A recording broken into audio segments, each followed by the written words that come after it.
Hello, my dear friends. I'm glad to come your way again today. It's always a pleasure for me to stop by and rub minds with you on the issues of life. Presently, we're talking about frustration in marriages and trying to find out the different roles. And I can tell you that if you are somebody who is interested in the menu of marriage, you will have stumbled on the manual of life and decided to take it serious. And when you go into the Bible, you will find glaring instructions on how to create an ideal home. And one thing we should know is that an ideal home cannot just appear. You cannot just command it and you see it. You cannot just conjure it and it appears. An ideal home is built. That's one thing you should discover. That an ideal home is created, is fabricated. You cannot conjure it and have it. You cannot wish it and have it. To a point, you cannot just pray it and have it. You must sit down and build. That's why it says, Proverbs 14, a wise woman builds her home. You have to build. Go and find out from the dictionary what the word build means.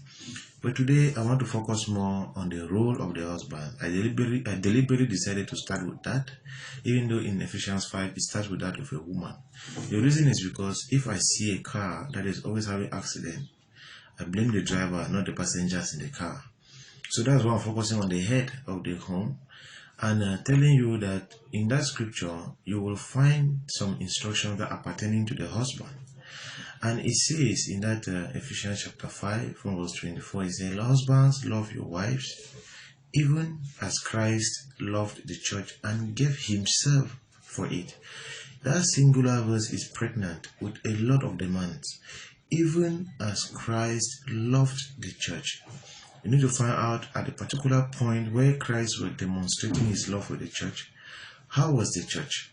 Was it perfect? Was it 100% up to standard? Or was it still having a lot of wrinkles and spots? They say, even the same way that Christ behaved towards the church, that's how you're supposed to behave towards your wife. And gave himself for it. Gave himself. You know, you need to ask yourself what you are giving for your wife. Is it your money? Is it your property? Is it just the leftover or yourself? And I want to tell you that so many men don't even know themselves. Who are you?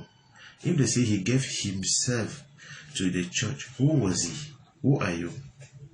You need to know your strengths. You need to know your weaknesses.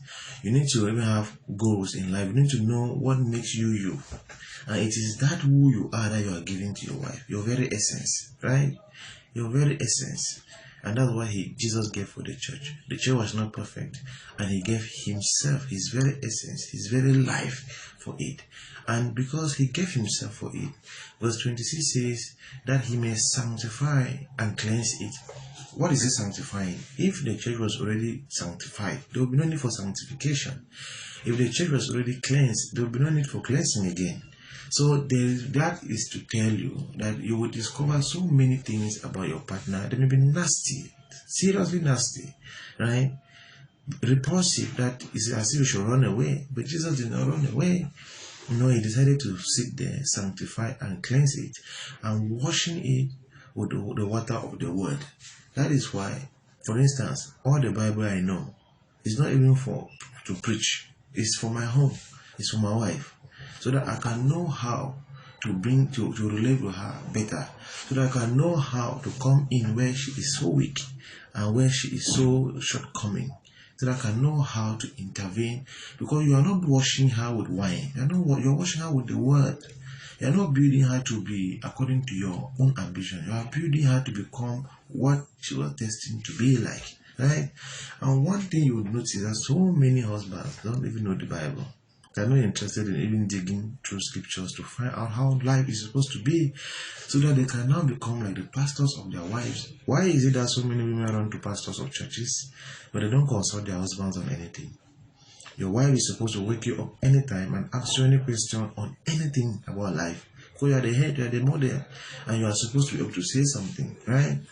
Then verse 27 says that he may present the church to himself, right? Having no wrinkles and having no spots. The church has spots, the church has wrinkles, so Jesus gets to work. So that at the end he will present it to himself, a church having no wrinkles and having no spots. Why do you admire other ladies outside? You see them, they are goodly dressed, they are well shaped.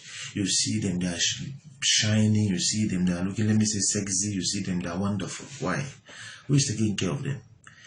You are admiring the product of another person. What you should do is work on yours so that you present her to yourself. If you want a girl that dresses well, invest on her. Buy the kind of dresses you like. Many men complain that my wife is not dressing well, but when last did you buy some nice dresses for your wife? When last did you make her do some expensive hairdo? When last did you take her out for massage and all the like? You want a woman that is slim? Invest, my friend. What you're admiring outside, somebody is putting money there. Put money in your own project, right? So that at the end, when you see her, she is what you like to see. Create it, build it, and put money. And when you see that you are not putting money into it, stop complaining. I wish you all the best, my dear friends. Bye-bye.